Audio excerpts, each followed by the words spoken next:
What's going on, y'all? It's your boy Eli the House Guy checking in, and in today's video we're going to talk about dispositions, aka the selling or the exit of properties that you either have a contract on or something that you actually own.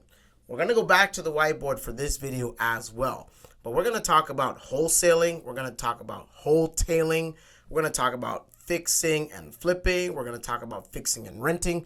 We're also going to talk about a new strategy, well, not necessarily new, but something that's become popular in these kind of times for wholesale real estate, and that's called novation, or listing to sell on behalf of the seller. So we're going to talk about all those things. We'll have a little section, I don't know if I'm going to do it in this video or not, on lease options and seller financing or selling on wraps, things like that, but stay tuned to the channel. We will cover it at some point or another. So before we go any further, I just want to let you know, if you stick around, you like, you share, you subscribe to this content, you're going to be able to learn about how to exit a real estate deal profitably. So with that being said, meet me at the whiteboard and let's get to it. All right, y'all, welcome to the whiteboard, and we're going to talk about all of the different disposition strategies that exist in wholesale real estate or real estate investing in general. To my left, actually from left to right, what we're going to do is we're going to talk about the disposition strategies that requires you to have a little bit of funding, or it allows you to keep the escrow all in one without having to close and then reopen a new escrow and then close a second escrow. And then when we get to the right side over here, we're going to talk about some creative finance strategies to get out of a property. And then the most popular one of all time is when you buy a house and you live in it, because yes, that actually is a form of a exit strategy. So without further ado, let's start on the left side. This is the general, traditional, baseline way of getting rid of a property. Generally speaking, you're going to get paid in 30 days for a wholesale transaction, and this is where you're taking your assignment contract or your equitable interest and you're selling the rights to that contract for a small fee. Wholesaling is a very lucrative strategy in real estate investing, and done properly, you can generate hundreds of thousands, if not millions of dollars in monthly recurring revenue from going out, finding distressed sellers, putting them under contract, and then selling your rights to the agreement. There's also multiple strategies on how to exit the strategy or exit the deal, such as double closing, such as selling an entity, putting the property in an entity and selling that. You could do a traditional assignment agreement where you're just signing your rights over on, one single piece of paper, essentially, and the escrow will close at the end of that transaction. But nonetheless, we've got wholesale, where we're just assigning our interest over to the next buyer. The next one we have is the novation. So if you guys recall in the previous video concerning acquisitions, we talked about how when you have a seller that has a great condition property with a lot of equity, but they don't want to sell for a lowball cash offer, and that just does not work for them. The other strategy we can do is we can put that seller under contract and agree to get them a net number. Now, how we exit that deal is we're taking that property and we're listing it on the market for a buyer to come in with either a conventional loan, a cash buyer, or someone that wants to come in and live in that property and get the seller a little bit more money. So a novation is something where, like I said before, you're replacing a purchase and sale agreement with a listing agreement to get the property funded by a person who's going to buy the property, either live in that property or rent the property, or whatever their needs are. This does not require you to actually close an escrow, and it doesn't require a lot of capital to do this as well. So when you enter into an agreement, you want to always think of the end in mind. Is this a property that you're going to be able to lowball a seller, get that property under contract and sell it for a low price to an investor to fix and flip it? Is this going to be a property where you're going to be able to get the seller a little bit more money, put the property on the MLS, and have that property get funded by, let's say, Fannie Mae or Freddie Mac, or the general lenders that fund real estate purchases for people who want to live there? Okay, so that's novation, or novating, or listing of properties. Agents actually do this as well. They're going to go out, they're going to get a listing agreement, they're going to work to put the property on the MLS or a general marketplace or cloud, And then they're going to have a buyer agent represent a buyer come in and fund that deal. So in both cases, it's one general escrow. It's relatively cheap to do. And if it's done right, you should be getting paid in 30 to 60 days of the contract going into escrow. The second column here, we're going to talk about what wholetailing is. So if you look at the word whole and tail, okay, the irony or the cool part of that word is the following. You're getting a property at a wholesale price, but you're not selling to an investor buyer. You're selling it to a retail buyer. So by combining those two words, and we're putting a property that we acquire under contract, closing on that contract, and putting that property on the open market for anyone to bid on. Now, the difference between wholetailing and doing a novation is simply the following.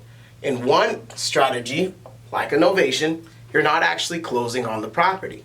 Whereas in a wholesale, you might close on the property, clean the property, and put some very minor cosmetic rehabs into the property before you actually go to relist it.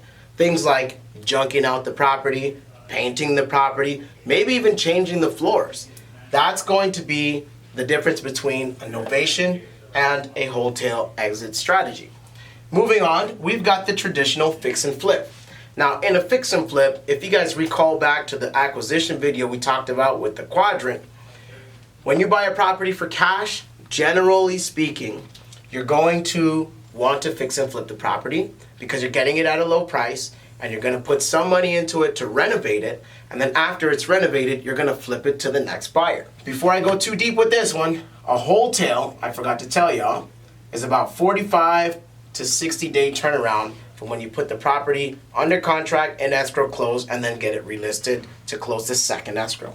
A fix and flip, generally speaking, if it's done right, we're talking 60 to 120 days, depending on the amount of money that has to go into the project. Now, there's always a case by case where you can find a property that takes way longer because you're adding an addition or you're putting an extra story on the house or you're doing some kind of major construction that requires architecture, that requires engineering, that requires permits, that requires inspections. And so that's obviously going to require a lot more time. But we're not talking about those case-by-case scenarios. We're talking about general fix and flip, where we're taking something that's beat up, refurbishing it, getting it to the next buyer. Another strategy is the fix and rent. So in the fix and rent strategy, what we're doing is we're buying a property at a relative discount, fixing up the property so that it's qualified for somebody to live in and rent it. Some rental strategies could be Section 8, could be traditional rental, could be Airbnb. There's a lot of different ways to skin the cat in this example, but generally when you're fixing and renting a property, this is a way of monetizing the deal. So somebody that buys that property is going to be able to make money having bought this property. Whenever somebody's looking to do a fix and rent, their returns and their calculations are going to be different than somebody that wants to be in and out of the property, like in a fix and flip or like in a wholesale. So you got to understand that if you are looking to sell a property, understand these different exit strategies when you're selling a property to another buyer, that you're sending them the right product so you don't lose a customer. Moving on, we've got renting the property as is. Now, as we rent a property, generally speaking, we're going to be buying something a little bit nicer that doesn't require a lot of work. And if it doesn't require a lot of work and you can just buy the property and rent it as it is, generally the condition is in much better condition. So this is just another one of those exit strategies that does exist, and we talked about Airbnb, we talked about Section 8, we talked about medium-term rentals, or even long-term rentals. Either way, in this example, you have to close the escrow in order to purchase the property and then have the authority to be able to go out and rent it and make money. So that covers those two sections. Now, the last section over here is a little bit more tricky. It takes an understanding of financing in order to make this work. However, these are all lucrative strategies for you to be able to monetize the deal that you're purchasing. Starting with owner finance. Think about this for a moment. When you go to purchase a property, you generally are going to go to a bank. Let's draw this out for simple understanding purposes. So we go to a bank. And now as we go to a bank, you walk in and you say, hey, Mr. Banker, I would like to buy a property at 123 Main Street. They say, okay, great. we're happy to go ahead and give you the financing required to purchase the property. What the bank is going to ask you to do is they're going to ask you for a down payment. They're going to give you a term length. They're going to give you a monthly payment, and all of that is going to be at some kind of cost interest rate. At some kind of cost, there will be a cost for that financing. In an owner finance scenario, we're actually cutting the bank out of the deal, which is a good idea because the banks, they take your money, they give you 0.25% anyway, and you could turn somebody that wants to sell a property into the bank and make them all the money. That makes a potential seller very happy, or yourself if you choose to do that. In the owner finance world, there's a couple of different ways to structure that, and we're not going to talk about the details right now. We're just going to talk from a conceptual standpoint. If you're selling a property on owner finance, you're going to require from the buyer the same general 4 things that are required in a loan, such as your down payment, your term length. You get to set that as long as you want. The monthly payment will automatically be calculated after you set your interest rate for the loan that you're giving a potential buyer who's buying the property off of you. And then last but not least, we have what's called a lease option. Now, this is a super creative way to go out and find someone to buy a property from you, but that person that wants to buy the property may or may not have the means in order to qualify right now with a traditional bank. So what they do is they give you an option deposit in good faith that they are going to buy this property at some point in the future. This deposit, generally speaking, is non-refundable. So if it's not refundable, they're going to give you that option deposit. They're going to be invested into buying that property.